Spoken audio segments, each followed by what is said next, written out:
Inside alongside Royce Young, I'm Paris Lawson, and what a game we had here on the road in Phoenix, Arizona. When Thunder head coach Mark Daigneault says that every game in this series takes a life of its own, this is a great example of that. The Phoenix Suns came out with what I anticipated to be some very renewed energy, took their largest lead of the series with 9 points, and this was a game of runs in the first half, but great job by the Thunder weathering a lot of storms in this one, and what an MVP performance we saw from Shai Gilgeous-Alexander. I mean, I love that you brought up that early lead from Phoenix because they were playing very well. That feels like, again, there's a lot more to talk about in this game, Paris, but that little pocket of play in that first quarter felt very important for the Thunder to really kind of flip the game around and get control of it by the end of the first quarter. And, I mean, we'll talk plenty about SGA, but also the depth of the Thunder was on great display. Point. Obviously, you don't have Dub. Isaiah Joe's not with the team right now. And Aaron Wiggins comes in after not playing in the first two games. He's ready to go, make some winning plays, sets up a corner three. Then Jared McCain with a great spark. He was part of kind of flipping the game around in that first quarter. So, and Jay Will played great minutes. A lot of different players were huge throughout the game. But SGA, 42 points, 15 of 18 shooting, 8 assists. He had 3 huge assists down the stretch as Phoenix was trying to blitz him and get the ball out of his hand. He makes the right play on time, on target, sets up 3 different threes right there. I mean, it's amazing to think he missed 1 2-pointer tonight. He was 1 of 3 from and he three. got his own rebound on that 2-pointer and then put it right back up. I mean, it was as good as it gets from SGA.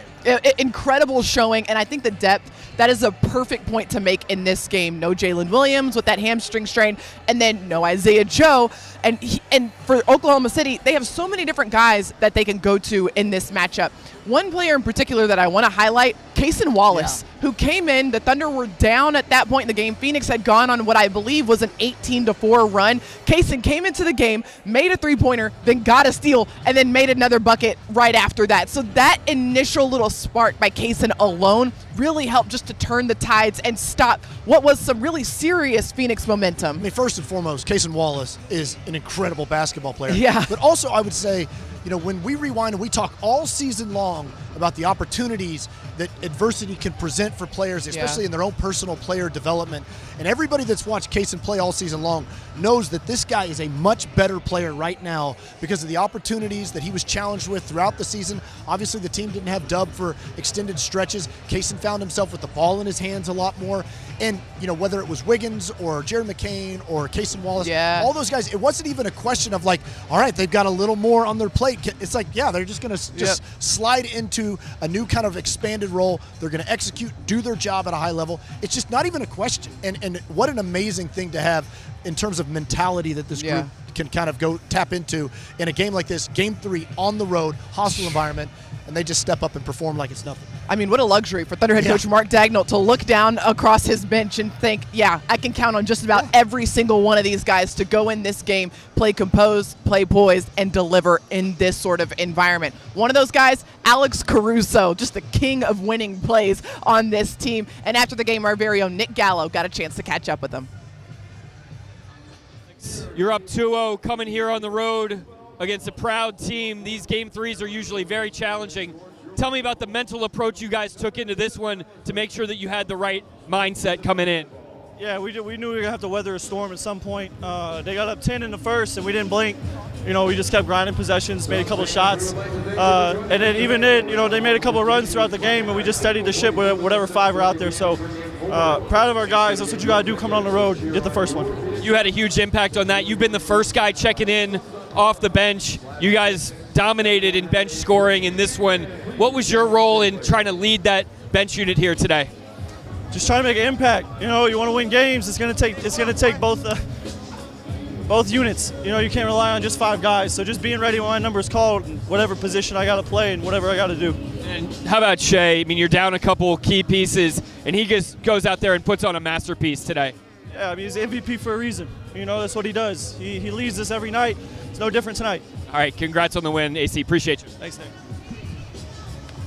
So smooth, Nick Gallo. The no-look dap up to J-Dub. Always there to support not only his teammates, but but Nick as well. And great answers there from Alex Caruso, getting some insight into what it takes to be able to put together a performance like this on the road. Some composure and just keeping the game simple. You heard him. I just want to go out there and make an impact, and that's exactly what he did. Yeah, if there is a poster child for go out there and make an impact, it is Alex Caruso. And man, obviously you know what you're going to get from him on the defensive end. He had that great play where he stripped, I think it was Jalen Green on the sideline, and the ball knocked off at Jalen Green. Great energy play, but he knocked down some open threes. Yep. And to me, it's always a remarkable thing, Paris, for a guy like Alex Caruso.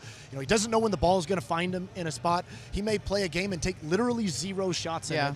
He may play a game and get some open threes, but he's ready to shoot it, and he steps into them with confidence. And that is a very challenging thing. He dials in on his role. He knows what he's out there on the floor to do, make an impact, but he's ready to step up and knock down an open three when he gets that opportunity. He doesn't hesitate, shoots it with confidence. And even beyond that, his teammates are looking for him too. And, SGA found him for one of those. It's a great point because these guys have so much confidence in each other, and especially in this sort of environment. I mean, it was loud inside of this building, and this is very different vibe than Paycom Center, and obviously the Thunder going to have to go kind of into the wind a little bit in terms of the crowd energy. But the way that they were able to just rely on one another, and the other element to this game that made it a little bit different than games 1 and game 2 was the fact that the turnovers didn't have as much of an impact for Oklahoma City in terms of turning Phoenix over a ton. They didn't really win that margin like they typically had in game 1 and game 2, but still able to win this game because of all the other things that they were able to do on the court. Yeah, that's a great point. And, we talk all the time about that the Thunder don't have to do one thing to win. It's not like all right, we got to turn them over. It's got to be defense to offense. We have to do that. It's about winning all the areas that you can, the majority of them, and letting those stack up throughout the box score to where you get a margin in the game. And, I do think that the Thunder just kind of made Phoenix labor throughout their possessions. They really got deep into the shot clock a number of times. And then there was a small pocket of the game where I thought Phoenix got a little frustrated and a little bit loose with the basketball in the second half because they were feeling the pressure. OKC was up 10, up 8, and Phoenix tried to force a few in there, and that's when the Thunder were able to turn them over.